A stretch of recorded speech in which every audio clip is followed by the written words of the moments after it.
You know, Ina, I've met so many students who say the same thing. I hate my accent.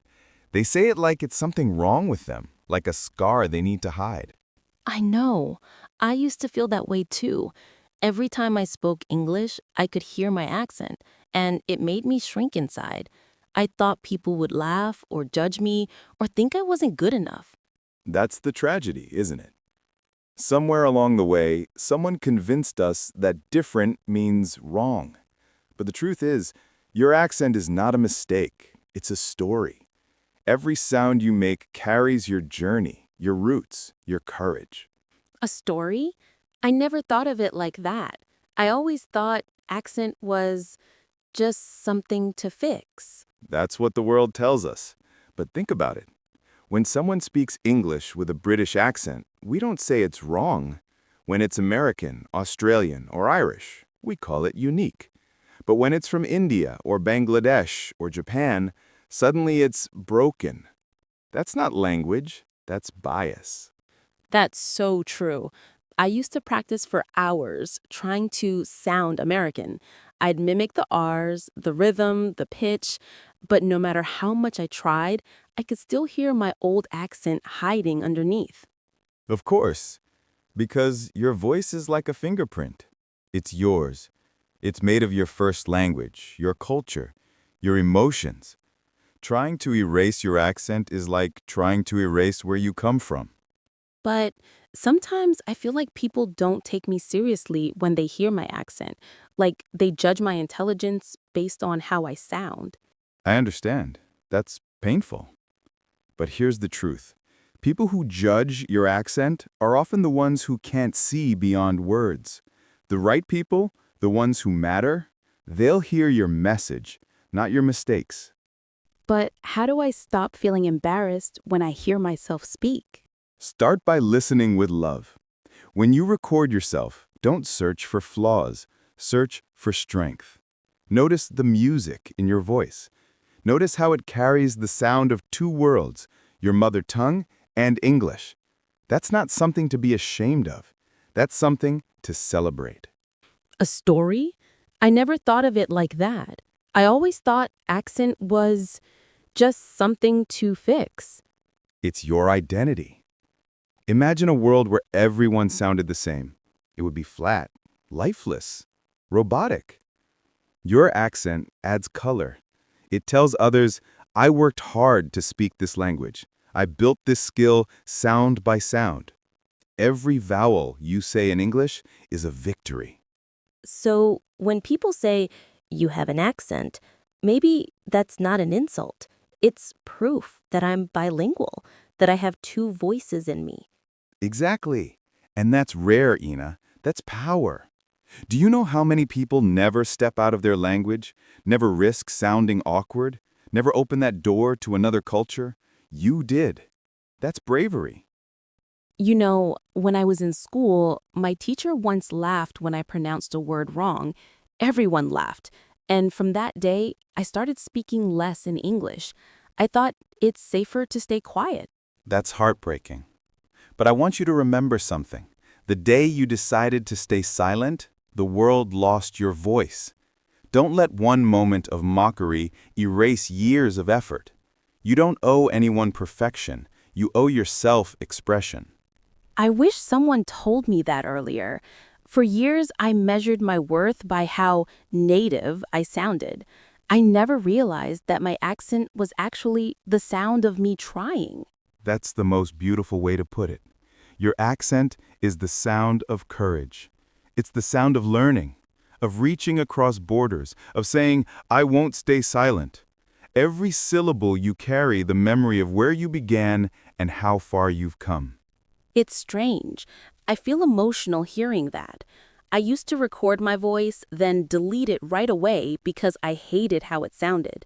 But now I think maybe I should start recording again. Not to fix, but to honor it.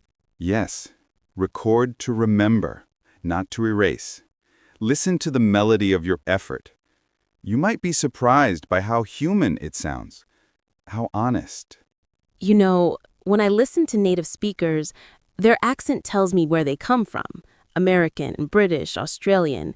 But when I hear my accent, I feel out of place. That's because you've been taught to see English as someone else's home, not yours. But let me tell you something. The moment you started speaking English, it became your home too. Your accent is how your culture decorates that home. That's a beautiful way to see it. Like, my accent paints the walls of English with my own colors. Exactly. Language isn't about fitting in. It's about expanding it. Every non-native speaker makes English richer, more diverse, more human. You know, sometimes people tell me, your accent is strong. But maybe I should start replying, yes, strong, not wrong. I love that. Strong, not wrong. Because strength comes from persistence. You didn't wake up knowing English. You built it, word by word, mistake by mistake. So you're saying my accent shows not where I failed, but how far I've come? Exactly. It's living proof that you dared to grow, that you took a risk. And that's something even perfection can't replace. Paul, do you think it's okay to still want to improve my accent, though? Not to erase it, but to make it clearer? Of course, improvement is growth. There's a difference between refining your accent and rejecting it. You can learn to speak clearly without trying to sound like someone else. The goal isn't imitation, it's communication. That makes so much sense. It's like polishing a diamond without changing its shape. Exactly. Your voice is the diamond. You can polish it, train it, love it, but never replace it. You know, I think I'll stop calling it my bad accent. From now on, I'll call it my story accent. That's beautiful, Ina, because every story deserves to be heard. And yours carries the sound of two worlds meeting in one voice. When you say it like that, I feel proud again, like I have permission to love my voice. You never needed permission. You just needed perspective. The world might label it an accent, but I hear it as art. It's the art of connection, the art of courage. You really think people can hear courage in someone's voice? Absolutely.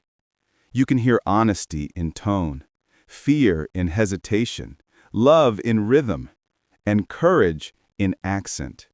When someone speaks through a second language, that's a heartbeat speaking through sound. That's what moves people. I wish everyone learning English could hear this, because I know I'm not the only one who feels small when they hear their accent. Then promise me something. Next time you hear your voice, instead of shrinking, say thank you. Thank you for learning, for trying, for crossing oceans with words. I will. I think from now on, when I speak English, I'll speak like someone who belongs, not someone asking for permission. That's the spirit. You belong in every language you dare to speak. Your accent doesn't make you less, it makes you more. Thank you, Paul, for turning something I was ashamed of into something I can finally be proud of. You don't need to be perfect to be powerful, Ina. You just need to be real. And your accent? That's as real as it gets. I'll remember that. My accent isn't a mistake. It's my story. And the world deserves to hear it.